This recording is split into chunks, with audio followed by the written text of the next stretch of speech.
would be an understatement to say that the internet has radically changed how we communicate.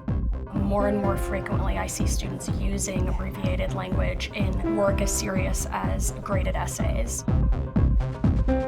Every generation thinks the one after it brings the apocalypse.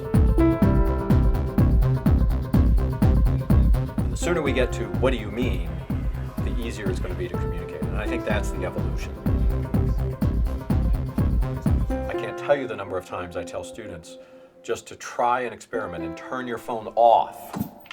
Some students get up and leave after 5 minutes because they feel like they have to turn their phone back on to find out what they missed. But what really I think is happening is this idea of this abbreviated speech. It does have an impact on how younger people see the line between the personal and the professional. I would say that abbreviated language or text speak, like LOL or lowercase I, lowercase u, and things like that, has definitely made its way into the educational world. Abbreviated terms like LOL have already made it into the Webster's Dictionary. The more that we accept abbreviated language, the further we get away from really quality writing. There is a time and a place for language that we use on the internet, and there's a time and a place for language that we use in professional or educational settings. And I really would love to see more students embracing proper English. Most of the time they see the internet as being personal. So even when they send an email to a professor, they are using internet style. They may say, wow, I can't do BRB or LOL, but they clump it all into one big paragraph.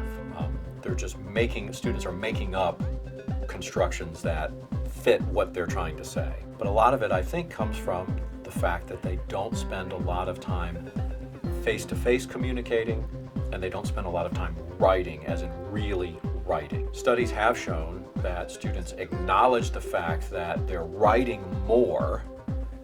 Blogs, Facebook, texting. They're writing more because of technology. They just don't think they're writing better. Most people here are free thinkers. We're a filter for free thinkers here. They find us and they stay. This is Facebook. This is, you don't know who anybody is. You're meeting them, but you're face to face, but you're chatting with them. And you're networking with them on a social level. So this is the tangible form of Facebook. I've been coming to Austin's for about 10 years now. Been coming here since I was 17, I'm 26 now.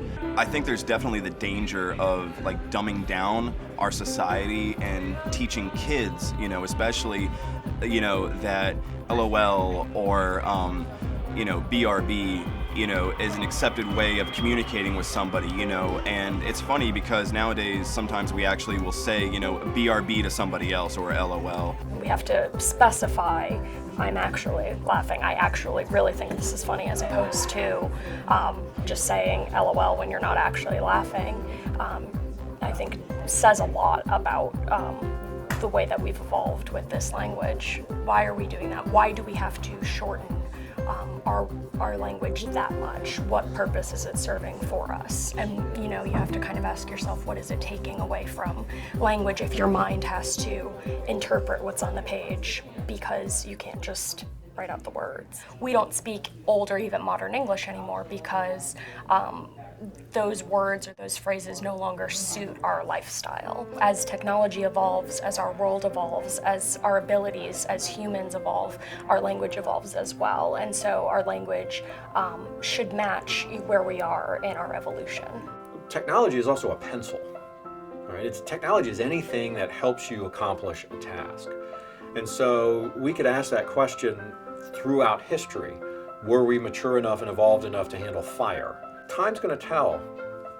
Something new is going to come along. We're going to start using that, and we'll be asking the same questions. Ask me that question when you have your cell phone implanted in your head, and maybe I'll have an answer. One of my favorite things is to see two friends, obviously very close friends, walking together. One has her nose buried in the phone, the other one is talking on the phone to someone else, and yet they're the best of friends walking to class. A friend of mine posted on Facebook one time, before smartphones, how did we ever ignore one another? The smartphone. I'm Facebook, I'm Twitter, I'm Austin's Coffee online. When stripped down, we are just, a bunch of human bodies trying to figure this out, you know what I mean? And what better place for group therapy to happen, but in a coffee shop. People need to interact with other people on a face-to-face basis. Yes, we still need face-to-face. We still need to go out and actually talk to people. We still need to figure out what's going on. We still need to make sure that we know that we can actually talk with someone face-to-face and read their facial expressions, read their body language, figure out, do they really mean what they're saying?